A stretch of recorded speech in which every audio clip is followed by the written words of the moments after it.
Hello, I'm William Madison from the BRC, and I'm very lucky to be joined once again by Lisa Hooker, UK Consumer Markets Leader at PwC. Lisa, how are you? I'm good, thanks. How are you?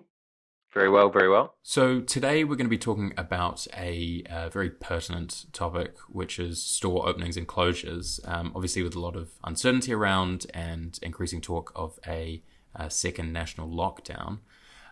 So Lisa, can you tell us a little bit about the findings in your most recent report on openings and closures? So what our report looks at are store openings and closures for multiple operators, so you need to have more than 5 stores, for the first half of 2020 against the same period last year.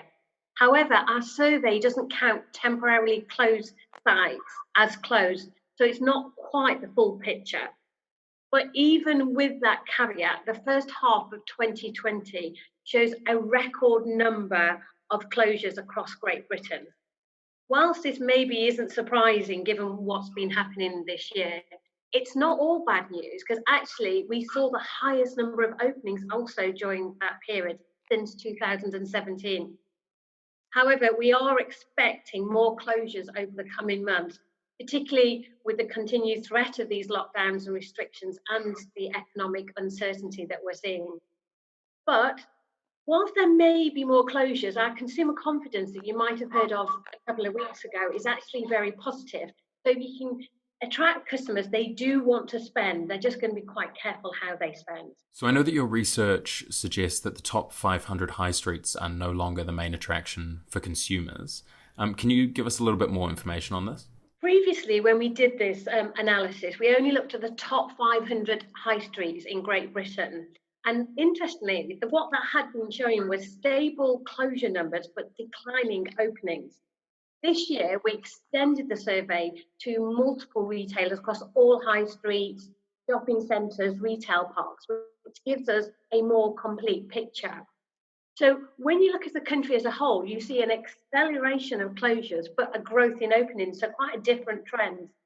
So this indicates that the increase in new openings nationally is not on the top 500 high streets, but actually on the local high streets and retail parks, where footfall actually has been holding up in recent years and through the lockdown. But equally, there has been a lot of churn in these locations, given the acceleration in closures when we include those in the population. As we know, Covid-19 has really accelerated the interest in the high street and the desire to support those businesses locally. So it is an opportunity for retailers to right-size their estates onto areas where the consumer is. Are there any categories that have been a success? Our survey always shows some positives and some negatives, so it's not always all bad news. Whilst it's challenging times, there's been openings in several areas across retail, leisure, and the service sector. So it does show that people still want physical stores. The areas that have been more positively, maybe not unsurprisingly, has been value retail and supermarkets, particularly the value end of supermarkets, predominantly because actually it's hard to make the economics work to deliver value products to the consumer online. In the leisure sector, we've seen a growth historically in things like takeaways and coffee shops. And whilst many of them have suffered through COVID, takeaways such as pizzas have remained incredibly resilient, particularly I think as we've got fed up of doing so much cooking from the home.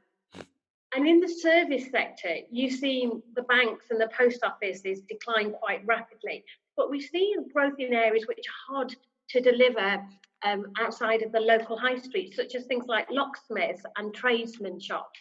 So those sort of services are a growing area. And also on the flip side of that, are there any categories that haven't fared so well? So really, as you all know, we've really seen a change in consumer behaviour and preferences. And so the areas that have done better have been areas where we prioritise maybe things like pets, well-being or food on the go, while the closures have been in sectors really that have been most affected by the move online. So probably the biggest sector that's been impacted is fashion, as it's probably the area that's accelerated online more than others, and also an area that has been quite badly impacted by COVID-19 as we've gone a bit more casual and been spending less in this area. One interesting area actually in our closures was convenience stores, which slightly surprised us because it's been a growth area. But I think what we've seen in there is a level of consolidation and then some churn as some of the sites have been shut down where they overlap each other. So in summary, in your opinion, what does this all mean for retail next year? So in previous years, we've always seen these small green shoots, particularly in areas of like independence and some of the categories we've talked about. This year, unfortunately, I think we've got worse to come before we start to see those green shoots again. However, it's not that anything has changed longer term. The COVID environment really just accelerated trends that we were seeing already. And it was already before COVID, we were seeing weaknesses and overcapacity in certain categories on the high street. So in the short term, we are likely to see fluctuations across categories and locations and differences in performance. But going forward, there's still a demand for shops, there's still a demand for the local high street. So maybe those that right size their estate could actually see some opportunities in the right locations or in the right category.